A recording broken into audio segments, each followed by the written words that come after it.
People, deluded, I'm back again. Fridays equals Q&A days, and obviously, let's be a genius, I'm not actually recording this on a Friday, people. It's on a Thursday night. But as we approach the weekend, I'd rather be back in my red stripe sorrel. Shout out to Harry the Plug, shop near me, my local, got all of that.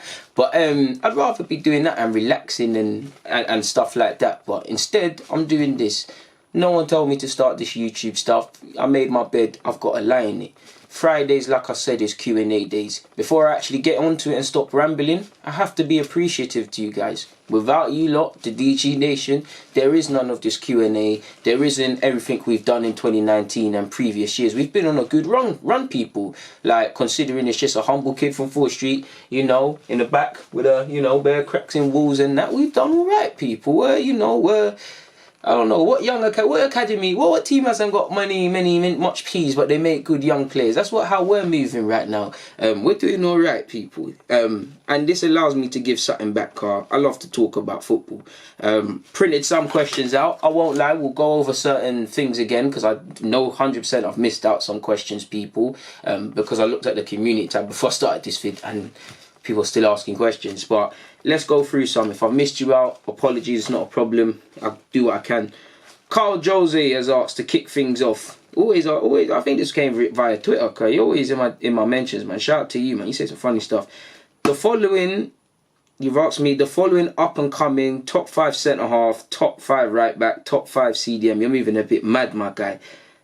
That you think we as Arsenal fans should be looking at as potential signings. Come on, man, you put me on the spot. That's about 15 players, my dude. And if you've been watching my videos in recent weeks and in general, I must have covered that. Right back, I like that Yankuto guy. I'd like Max Aarons. I'd like us to look at Bogle of the Derby. He might be an option that spring to mind. Centre half, I would love Canute or Upamecano of Leipzig, as you guys know. I'm really fond of Ndika at Frankfurt. Don't know for his potential and stuff. I just see he can be a competent centre half of sorts, people. So it'd probably be them. Midfield, Samore Bolt looks gone. I would have loved Cousins. I think he's young, but I would have liked him, but he's gone by Munich. I'm screaming Zachariah, potentially Sander Berge. Samore looks like he's joining Madrid. I can never say his name, but Sangria, I can never say his name. The Toulouse centre mid. Just any IC3 centre mid, really. Like, let's just go get that, man. Like, I'm pretty sure Vieira can get some fitness and slide back in this team and behave like it's 2004 again. But I've tried, my guy. You put me on the spot. That's a mad question. But thank you nonetheless. You've also said top 10 free agents we could sign now or in the summer. Oh yeah, before you go, like, I'd love Yachin Adli of Bordeaux. Sorry, he's developing well. Got longer to go there. Free agents. To be fair, I'm not gonna lie to you, people. Don't know whose contract's running out apart from Cavani, really and truly. No one's coming to mind. Like, I really should have done my due diligence myself on that question, but Cavani's the only one that screams to mind. And if Aubameyang was going to leave, I wouldn't mind Cavani, to be fair with you. Now, I've spoken about it, but he wouldn't come because there's no Champions League. The wages ain't there. Maybe being a bit ageist, it wouldn't make sense for as good as Cavani is and his profile with his age and the wages and the outlay and whatnot, my dude. Cavani's the only one that springs to mind, really. That's a free agent. I'll do my research after this question, after this Q&A, sorry, but Bujaman's asked, do you think... Bujaman, this guy took a while. Anyways, do you think Arteta will have what it takes to bring Arsenal back to the top 4 and eventually challenge for major honours? And how long before we see another trophy realistically? To answer the second part of that question in relation to a trophy, it all depends on, like, what you class as a trophy, as stupid as that sounds, because obviously when you say trophy, we're a long way away from it. But I think I'll speak for you when you say, ideally, like Liverpool, we could be talking about Champions League and Prem and these sort of cups. You know me, and any Arsenal fan, you should love the FA Cup. Listen, people look up to winning the FA Cup, but Champions League and Prem's the bread of the butter. FA Cup for me is a prestigious trophy. I'm not fond of the Europa League, but at the end of the day, it's a European competition. The League Cup, which are we still in the league? No, we're out of the league. Are we still in the League Cup? No, we're still in the League Cup, man. I'm sure we're still in the League Cup. I can't lie. No, we're not. I'm bugging out. No, we're not. We lost to Liverpool. I'm gassing people. It's clearly the semi-finals. But League Cup in general, it's only important when you're... Not even important, it only's got some relevance when your team wins it. It looks good for the stats when you can claim trophies as a club and it's a competition. But as a fan, it don't gas me. As a player, it would, because it's a trophy and it's something else in the cabinet. But no one wakes up to really win that. So we can't win that. I'd love to win the FA Cup. If we go on a run, you never know, it could be this season. In terms of major honours, the Prem and the Champs, long way away from that. Obviously, football's a funny old game, and I would love Arsenal to do a Leicester. If everything fixed up next season, you could do this thing. But for me, in my head, it's a 2-3 years before you can even talk about Arsenal being a challenger, let alone winning that major honours. FA Cup, you can win that any season. Any team can, really. It's the magic of the FA Cup. Mad things happen. Europa League, we got to a final. If we get to a final again, who knows? But how long's a piece of string? But the only one I can convincingly say to you is league challengers, Champions League, consistent contenders. Before any of that, we need to be a consistent challenger and qualifying for that. For me, it's going to take 2-3 years in an ideal world. Ideally, 2 seasons or in and around that. In an ideal world, if we could splash peas and whatnot. And in relation to Arteta, of course, it's very early. Only time will tell if long-term he's the man to do certain things. But based on what we've seen so far in the 3-4 games he's managed, I'm encouraged by it. First and foremost, there's a clear philosophy for the fans to get behind. He's saying things and he's backing it up. Clearly, whether he's able to get through to these players or whatever means he's channeling, his man management skills looks amazing for me. But whatever way he's getting through to these players, they seem to be reactive, in which it wasn't happening under Emery. Whatever he's saying, they're kind of showing it on the field, and we're sitting there and saying, okay, cool. We can see what we tried to do. We need to improve here. But like I've been saying in my videos since I started this, we just want to be able to say as fans, all right, cool, they tried, we lost to the better men for one. And all right, cool, we're still making these mistakes and these things are happening, but we're improving. We're somewhat learning from it. That's what I'm most encouraged about by Arteta. Arteta, for me, he's got that... It's not arrogance, but it's like it's not even, it's the swagger's not the right word, because it's not in your face. It's a confidence in, because he's done his due diligence, he's done his research, he's been preparing for this moment. Obviously cliche thing, but his whole life in a footballing sense. That's what I'm encouraged by. So whether he goes on to be a success or not, right now it's a madness.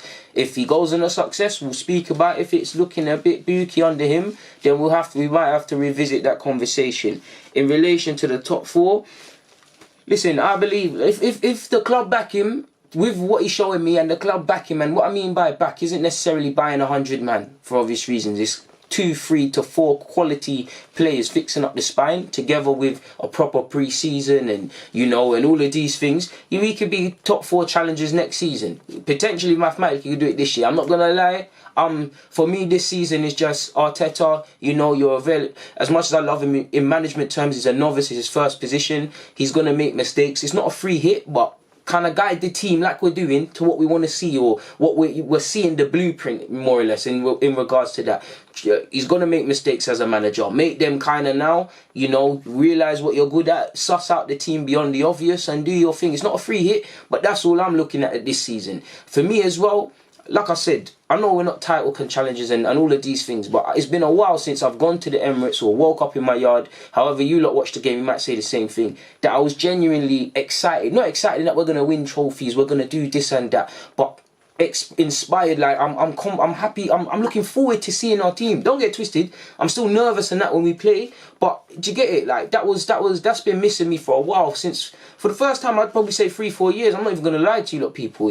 I've watched Arsenal, maybe because we've got battered so much and the expectations so low, people, that I'm confident, not confident in results and winning, but it's like I'm happy to see my team play on a Sunday, Saturday, whatever, if that makes sense, my dude. Love for your question, Benjamin, man. You've got the juices flowing. Dominic asks, what is the next trophy Arsenal have a decent chance of winning? No disrespect, Dominic, but I've basically answered this question. I'd say the FA Cup for this season. Young Hefe's asked, will you be doing any live watch-alongs or Football Manager career series in the future? Much love. Love for that young Hefe, man. And you know what? Why not, man? Obviously, this is what I'm saying, I don't talk. I'm trying to do the live thing and whatnot, but I'm going to have to do it. I'll be honest. For live thing, it's going to have to be myself. I'm not going to I cannot get anyone that can, monitor if the technology is this and that. My finances ain't, obviously, I'm one man, so I can try. I'm trying to do something, but it's only we can see people. But I'd have to, not going to lie, I'd have to get a better laptop. I'm scheming on that. first and foremost, and we'd probably have to invest significantly in a better camera, really. Trying, my done. Live watch-alongs can happen. Football Manager, I want to, but yeah, man, it all boils down to finances at the end of the day, my dude. Moving forward, though, Emmanuel's asks, which 3 youth players abroad do you think Arsenal need to get a hold of in the next 2 windows? I'm gonna cheat, and he's not abroad, but I can't speak about young players in Arsenal and not say Birmingham's Jude Bellingham. Abroad, I really like the look of Yacine Adli, and I really like Adeyemi, Karim Adeyemi, young German international, and he's played in the youth league against Liverpool. He can be a striker or a winger long term. I think he's someone we need to be getting on our books because he's only going to get better, and his current employers would be silly to get rid of him, but I'd probably scream them, my dude. Brothers asked, would you loan anyone out this window? The young players, Mavropanos, Tyrese looks to be going to Lincoln City's all but confirmed. Tyrese John Jules, Eddie Nketiah, Emil Smith Rowe, Zach Medley, because he needs to get first team football. More so the young players, Mavropanos. Not really trying to, like, no disrespect to Mustafi, but you're someone that the club potentially needs to move on. If you're talking about established first teamers or experienced individuals, then for me, I'm more trying to move them on permanently. I'm not trying to do all this loan with obligation to buy. Obviously, if you can get loan fees and taking up some of the wages for this season, then you're kind of drawing back some money you've lost. But it's for me, even Mustafi, like, it's a permanent thing. I don't advocate loaning him out unless it's an extreme circumstance, like you've seen him with Galatasaray. Like, I'm not saying keep Mustafi because I believe he's a good footballer. Realistically, we're down to our bare bones in centre half. At least until someone comes in. Don't get wrong, if 2 million comes from the staff, you got to do it, really. No disrespect to the guy beyond football, but looking at our centre halves, we're dropping like flies, and as much as I don't rate Mustafi, we potentially have to keep him or be very wise with our decisions, because you hear Mavropanos on loan, Mustafi leaving. I don't know what the club's doing, but surely, regardless what you feel about them 2 individuals and their credentials, you would not sell and or loan players out, 2 bodies, on top of Chambers being out for the season, and rely on for the next 6 months or less than that crucial period on David Luiz, Socrates, who else? Rob Holding. I'm sure I'm missing out a centre half here, people. That's potentially there. Am I? I don't think I am. So you might be wishing on a star there if you loaned them out. So you surely need to bring someone in. I don't know, man. So yeah, man. I'd more permanent thing. Also, Zox, if you could include 5 under 23s in the future in the matchday squad, who would you pick? No one that's already been integrated into the first team, i.e. Saka, Nelson, Willock. You know, she'll make these questions easy, innit? But I would say... Oh, I thought I left my phone. That would have been a rookie mistake, people, because how would I answer the other questions or look back? But I would say... Tyrese John Jules hasn't made his debut, but if you're not going to let me say him, I'm going to say first and foremost Ben Cottrell. Really underrated in our central midfield. Really underrated. I'd say him. I'd say Sam Greenwood. Say Balogun.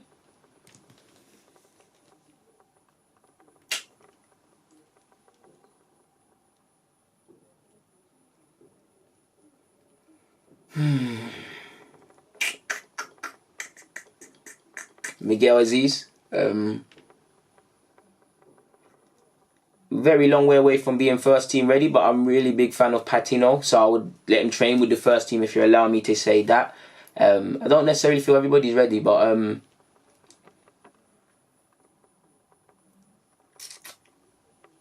probably it. To be honest with you, probably it. Even 5 is tough right now, but probably that. Not Chaps has asked, if you had 200 million to spend in the summer, who would you buy? 200 million is mad, Kai. In football, that ain't even going far, and the football's going mad. Like, that could probably buy you...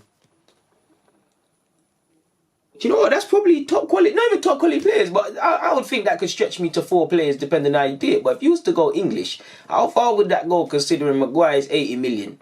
Like, you could imagine you wanted to get Chilwell and Maddison. That's probably you got 40 million left in it. That's the whole stack gone. And whether you believe they're worth it or not, it's all flipped on its head. If Maguire's 80 and Chilwell's having a bit of bulky form of late, but Chilwell and Maddison, surely they're 80, 100 as mad as that is, people. Surely by that logic. Who would I go for? Who would I sign is tough.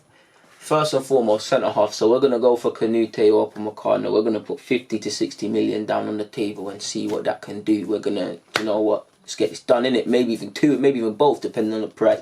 Get that done. So like what? My maths is poor, but that's 60. Central midfield, Zachariah, that's 40 to 50. That's about 110 on the spine. Probably look to bring in a left back. Who could we scream left back could do this? It's tough when you're put on the spot, left back. Oh wait, I'll spend a stack on Jude Bellingham as well. Birmingham, in today's day and age, they probably ask for 20 to 30 million in all fees and whatnot. I'll put that on the table. And then once the spine is set up, then I guess I would. There's case to sign another central midfield player, but I'd say they would be the first sort of priorities, and once I get that, I'll see what else, man. I'll probably go for Sangria. I can't say his name of Toulouse as well. If Samore hasn't gone, I'd probably bring in 2 central midfielders, to be fair with you, and then see what the rest of the change there is saying for me, my guy. Good question though. Alan said, should we find a replacement for Ozil? Well, Ozil's playing well, and he could probably use him for the next till his contract is finished, but in some capacity. But you'd like to think we're looking long term, because I don't know if Emil Smith-Rowe can fill that void on a consistent basis. Ozil, whatever you say about him, you know, the space, the poetry in motion, the passes, the accuracy, all the little fanboy stuff Ozil fans come with. He does that to a T, and we need that. So we're going to have to identify that option. So I'd like to think in comparison to Aubameyang, who as good as he is, he's not going to be around in the next 5 years plus, or hasn't got that top level, let's be honest, because of his age. You've got to be looking at addressing that area, centre-half as well, because David Luiz and Socrates, whether you believe it or not, there are 2 first-choice centre-halves or regular first-teamers. They're both in their 30s. So the spine of this side, again, ironically, excluding central mid, that's a different debate, because none of them are actually old. But I'm sure you get the point.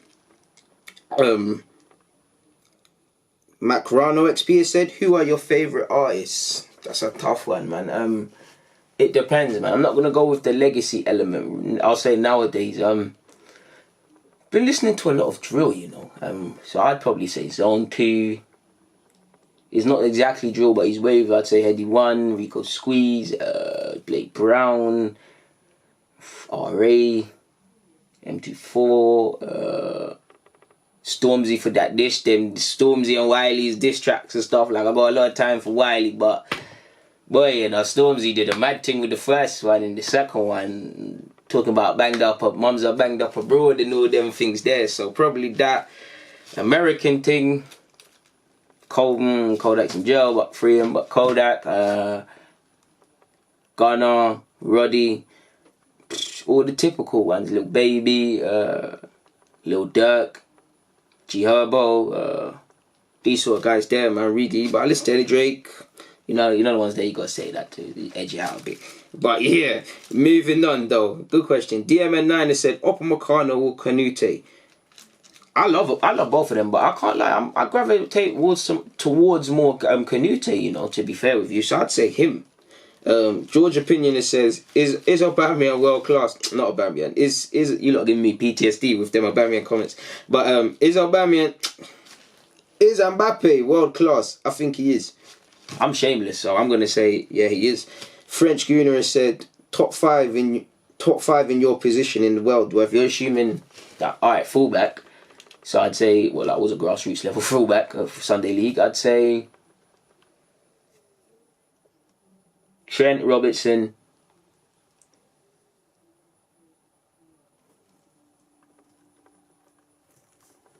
I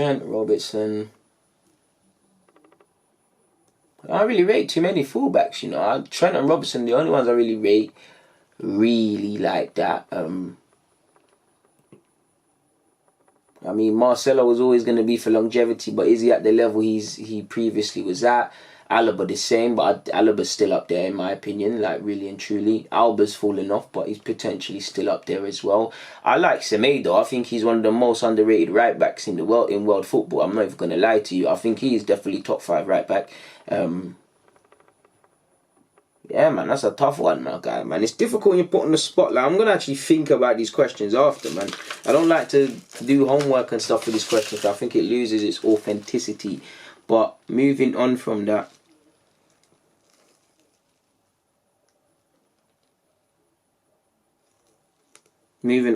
Apologies, people, I had to reply to something. Let's go and see if I've missed out any Twitter questions and YouTube questions.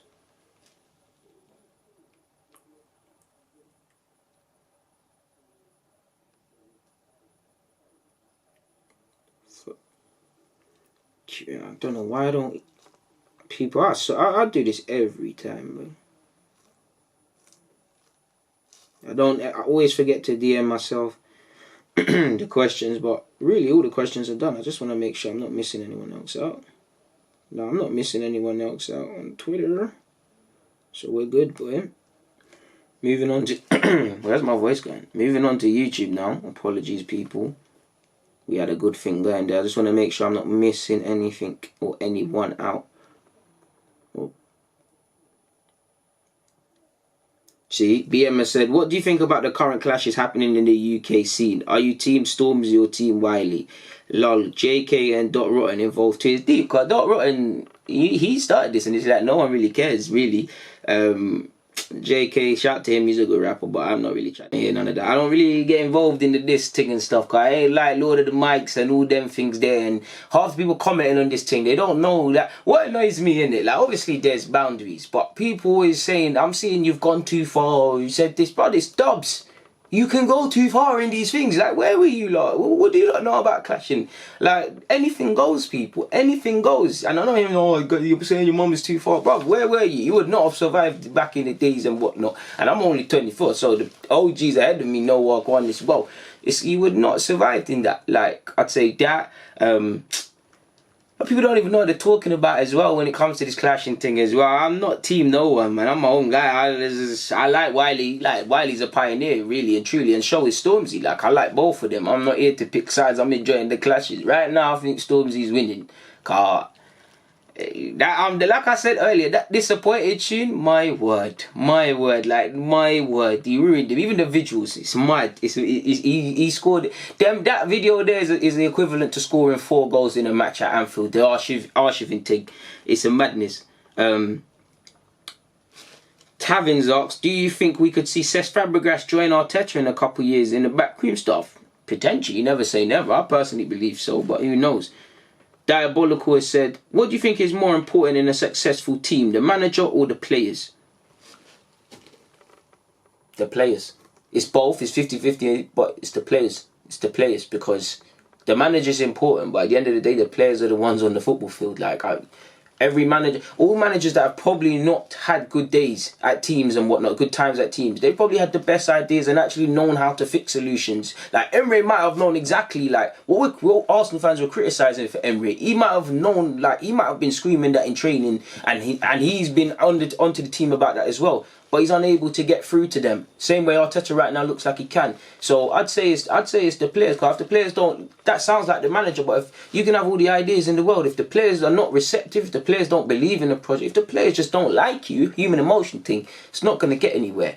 I think players make the difference. You've seen them save jobs. You've actually seen them throw jobs away. I'm sure you've seen, as a football lover, certain players, what set of 11, 1 week they're looking like conference size, next minute they're playing better than Barcelona, prime side under Pep Guardiola. So I'd say the players, if it came down to it, really, because like against Anfield, obviously Klopp inspired, like, look at the Barcelona comeback Liverpool did. Obviously Klopp made some, tactical changes and did his thing, but if the players didn't buy into his inspirational team talk and think that they can do it and go out and play and believe that they can do it because they want to do it for the club themselves and the manager, then Anfield doesn't have a special night. They don't win champs, you know what I'm saying? Liverpool wouldn't be doing this thing. So I'd say the players, because the players have to buy into your thing.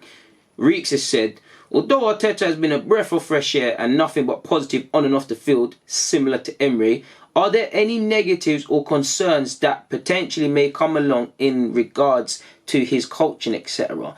In truth, my dude, the only way that we're going to see that is in time, because it hasn't been there. I don't think it's been going amazing, not through any fault of his own. I think one thing that has been a benefit is people can see how poor Arsenal are, so there's not really any expectations on the team. We know Arteta's good. When Emery came in, People were saying we've got one of the, when we started winning games, despite we had a near enough identical squad, they were just playing poorly under Wenger, so people had more of an expectation. Emery wasn't cut out for this in hindsight, but he had the good summer, so there was more optimism. I'd say when Arteta came in, there was optimism for him because, Arsenal ties and that. But in terms of expectations of we're going to suddenly turn around as a club, there's not really any input in such. So we fully know the problems with this team.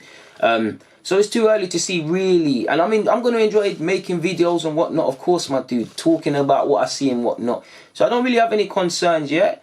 If I had to cherry pick, I do think one thing that we might see is similar to Wenger. He might take forever to make changes. He's not afraid to make changes, but sometimes you would as I guess you would say as a fan, certain players could have came off. Like something like there was one game, how did Nelson get 90 minutes against, was it Chelsea?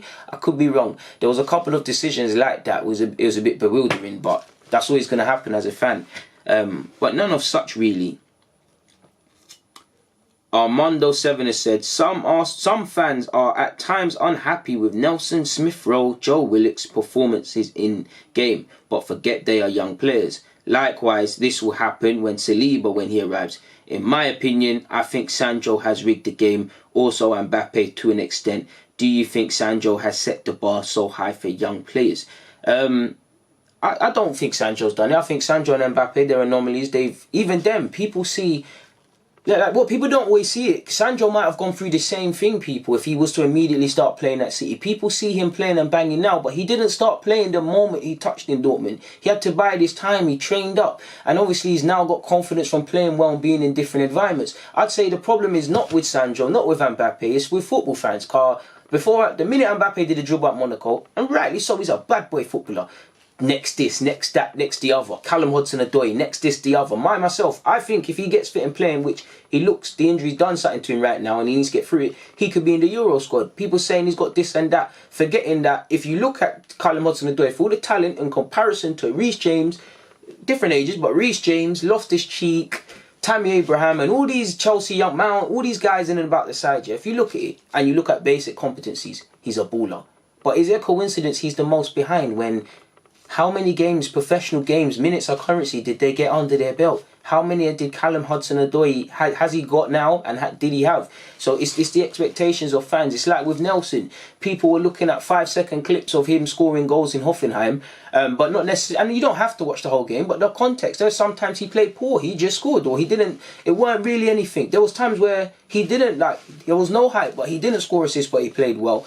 It's the expectations and it's the fans, and when it's people, I do think people felt, as even me myself, people underestimate how fucking hard it is to play Premier League football. It's not necessarily, obviously it's about the technical ability, but it's this. It don't matter how good you are technically, it's this. It's thinking sharper. Do you see what I'm saying? I don't think Iwobi is a better player than Nelson necessarily, but Iwobi is more experienced, and by that, Nelson's getting it. But if he was to compare Iwobi or watch him over 90 minutes, he's slightly more sharp with certain things because he's been exposed to that environment. And because the game is rigged, as you know yourself, my dude, with young players and game time and whatnot, could be a real day. That's the way it is. Fan, like I said, they failed to understand they need to install consistency. I'm not talking about constructive criticism and give man a free pass, but sometimes it is very unfair. And Mbappe, he never called himself this, that and the other. He's just a young man enjoying his football. Sancho the same. So I do what you mean. I get what you mean. It's rigged the game for people unlike yourself that can recognise man are young and these things. But that's football fans. I don't watch basketball and NFL like that to know names and that. But I'm sure there's examples in them sports, and it's always going to happen because people love to build up people in life. People like to build people up and then tear them down. Do you get it, people? It's mad. Alaji said, "How are you, DG? What do you make of Samora? Who will take him?" Apologies, my dude. I don't know who Samora is, really, my dude. I'll do my research, but I don't know Samora. You've also asked, how are you, DG? Shout out to you, my dude. Which level did you play in football? Eastern Junior Alliance. Sunday League, that's as good as it got for a guy, man. Would have loved to have done more, but that's how it gets.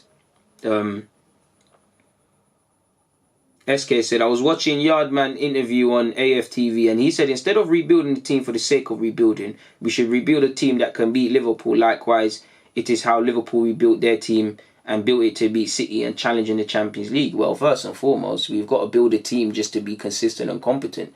I can guarantee you Klopp did not say, he probably used them as a benchmark on what they want to aspire to, but he weren't sitting there with the tactics, with his scouting team to invest, to bring in players and saying we're immediately comparing it to City. It's not that. We need to rebuild and get a consistent team that can, that we can say over a 38 game period, can win 10 games in a row, can have a good away record. All of these things, by that correlation, as you improve and you're making... Apologies for that, people. It cut out, but you make improvements and the rest takes care of itself. It's that simple, people. It's that. So we can't...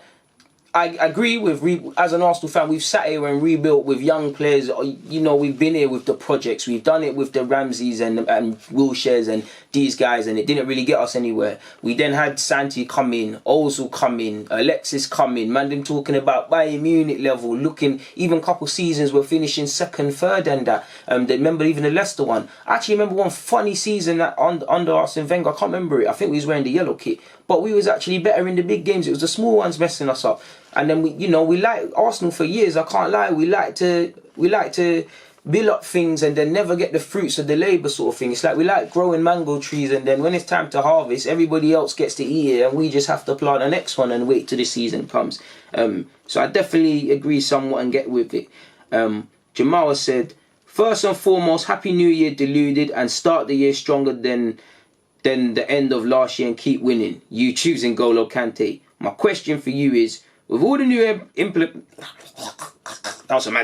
With all the new implementations that Arteta has added with the new players, what's your view on his relationship with Ljungberg after he appointed him? And as for player development, how do you think he can improve Guendouzi? When first and foremost, positioning. The best footballers are the best thinkers. Trent Arnold's got lovely technical ability, but should I tell you why he's a good thinker? Go and look at that goal he scored he set up against Liverpool from the corner against Barca. As you get older, you need to think quicker. That's what Guendouzi needs, especially in a position like midfield. He needs to get stronger just by hitting the gym. I don't think he's convincing in duels enough. I think he needs to improve defensively, go into 50-50s with conviction when you need to, stop giving away silly fouls in dangerous areas, and mainly positioning. And Arteta not only changing his position, but being a midfielder and obviously working on the Pep. That's one thing I want to see under Guendouzi, really and truly. Just a bit more maturity in his performance. In relation to his relation with Ljungberg, truthfully, I don't know, because I'm not there. He spoke highly of him and said he wanted him to stay, and I assume he trusts him because I can't lie, if I was Ljungberg, I would be quite cheesed off if I had that duty where I'm in the stands, because I get it. And on one hand, I understand it. That's a role of importance because you're seeing it from a different perspective. But I would personally feel a bit less hands-on. And I have Ljungberg down, as someone that loves to be quite hands-on. And I know on a match day, again, he's involved in training and warm-ups and things like that. But I'm sure he would love to remain on the touchline like what he was doing with Emery. So, truthfully, I don't know. They might not like each other and that all might be lip service. So I don't know, my dude, man. I'm not saying anything really in that regards or trying to suggest anything. I just don't know. Thanks for your question, though. XG Medas said, DG, is this fair if the board don't back Arteta this January until the summer when they know we're in need of a centre half and a defensive mid this Jan? And that's one thing with the beauty of Arteta and different positions, because as great as Arteta's started, as good as he might be as a coach, and he's getting players playing well, he needs to be invested. What we can't allow, because of the feel-good factor, complacency. I'm not dissing Socrates and Luis. They're playing well and deserve their shirts. But if this and even Xhaka, I'm not Xhaka anybody. I'm just using them because they polarise Arsenal fans' opinions. Right now, the team is picking itself. Everybody deserves to play on merit. But if we go through tough periods, like we have done, then we see who's really cut out for it. And David Luiz and Socrates, if we're really honest, then another centre-half in addition to Saliba needs to come in, and we need a different back line. If Bellerin can start getting fit, he's got a future there, or we potentially have to review that one. Tierney, when he's back again and fit, him and Leno will make part of that. They need to back him. Will we be able to sign someone this January? I don't know. But I believe centre-half, if you don't... I think it's very concerning if a centre-half doesn't come into this club. That's in January, in some capacity, loan, whatever. I think that. But that's just me. French Eddie has said, hey DG, not sure if you've heard much about Ajay, the centre-back from Celtic. He's young but playing well and can also play in midfield. Yeah, I have. He's got. I think he's quite tall physically. He's got good ball playing ability. Forgive me if I'm wrong, but he's from Norway. He's decent. I should buy him in FM, really, because I'm broke, man. And Sandra Bird rejected me. Sandra Bird's a waste, man, in Football Manager. He rejected me a couple seasons ago for PSG, didn't play, and now he's joined Chelsea. To be fair, I've been rejected by a couple players. I got rejected by Zaha, he went City, Sandra Bird, a couple young players. It's mad people's peak sometimes, man. But it is what it is. Still got her vites, though. Timbuktu has said, DG, people, shout out to you, man. Any thoughts on Ryan Brewster and how he'll do at Swansea? Well, you know, Swansea are doing all right. A couple young players are getting opportunities. So it's all set up for him to do well. Obviously, when you're a Liverpool young player and you're a striker, and you've won things with England at youth level, people is going to look at you as the messiah or someone that's going to, you know, be a star. So he's got a platform to develop and get games if he can stay fit, something which he failed to get both of at Liverpool, really, even though he's technically a Champions League winner. Swansea, it's a quiet place as well, so off the field he'll have a lot of, you know, time to just focus on football. And I'm not saying he's not focused on football and whatnot, but you go from somewhere busy like London, forgive me if I'm wrong, there's not much going on in Swansea. So that can become a lonely place, that could become a place of solace depending on what happens. And he's going to find out a lot about himself as a man, let alone footballer. I want him to do well, because obviously he's a young man and he does well. And I mean, Rooster, just like with Sterling, just want that man there to do well, especially after the racism stories. But that's me. 14 Gooner has said, hey DG, really love your channel, good luck from Poland, big up yourself. And this is what I'm talking about, people in Poland, like, it's a madness. Like, I couldn't comprehend that people in Poland be watching my thing. Shout out to all my Poland DG nation, man. Them. You said, I can't understand why Arsenal rejected a bid of 10 million from Roma for Mkhitaryan. He's on big wages and we need to move out a lot of those players before we go and get some real good players. I don't want to see Arsenal just buy in Luiz, Papa and Boateng. It's not good enough. We should sell them type of players. Well, technically we ain't got Boateng, but you're right, really. Like, obviously we can't sell Sokratis and Luiz, but long term they're not the men. Form is good right now. Long may it continue. We praise and critique fairly, but I just said this, really. Like, you're 100% correct in that. Why we rejected 10 million for Mkhitaryan, I'm not too sure, because like you said, off the wage book, it's not a free transfer because of the wages and all these things, but it was a free transfer at fan face value in that we didn't pay nothing. Alexis and Mkhitaryan, ironically, is a free transfer, but in hindsight, it's the most expensive transfer in Premier League history, or one of them, really and truly, because it cost both teams a fortune. Mkhitaryan banged more than Alexis, though, don't get it twisted, but didn't get anyone anywhere. So I don't know, man. I see 10 million, get that 10, you get a player that's aging and on big wages off the wage bill. But the only thing I can say is maybe the club know more than us. Maybe they value him at 20 and 15, or they're confident of that. I don't know. Maybe a bid actually didn't happen and it's all West. I don't know, my dude. But if it is genuinely that they rejected that bid, then like you, I'm very concerned. Like, there's no way around it. Khalid has said, what do you think about Charles Watts, who is a reliable source, saying that in this window we're only looking for loans? Obviously, it's not what you want to hear, or it's nothing to get inspired about. But if we can get loan signings that can plug the gaps in our side, then it is what it is, man. I mean, it is what it is. Of course, it's not inspiring, Khalid, but yeah, man. Yeah, you've said it yourself, and I paused for a bit. Yeah, man, you killed my mood with that question, my dude.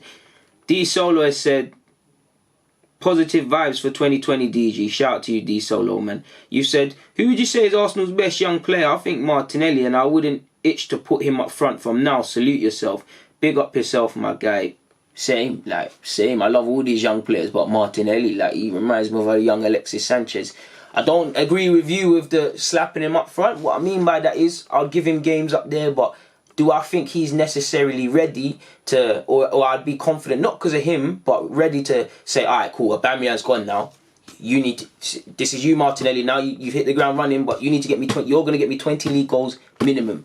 I believe his ability could potentially do that. I love him. I'd back him all the way. But the reality is, he's a 17, 18-year-old. He's going to go through trials and tribulations. And right now, he's the golden boy. He will go through moments like every young player where it will be tough. And you know how fans are. Fans that are quick to hail him as that, other will say he's not ready, needs a long this and that. I think he's ready to contribute, definitely more so than A lot of us thought he would have before because we didn't know much about him, but I agree, man. I think he's our best young player. I think him and Saka are the ones for me, like, you know me, I could sit here and name 20 young players, but they're the ones that are the most on it and the most ready for first team right now, in my opinion. And them two there, obviously I recognise that they're young, but they're at their level. Like, I don't even watch that, obviously we do, but I don't even watch that Saka's 18 or Martinelli's 18, because I look at them with logic, but genuine first teamers now. Like, you're gonna give me 10 games. You haven't got it. Well, Martinelli hasn't got 10 games in a row, anything close. But I know what I'm gonna get with you. Like, I consider it. Like, I won't hesitate to throw you in. Other young players, I'm not gonna lie, I've got a lot of time for everybody. But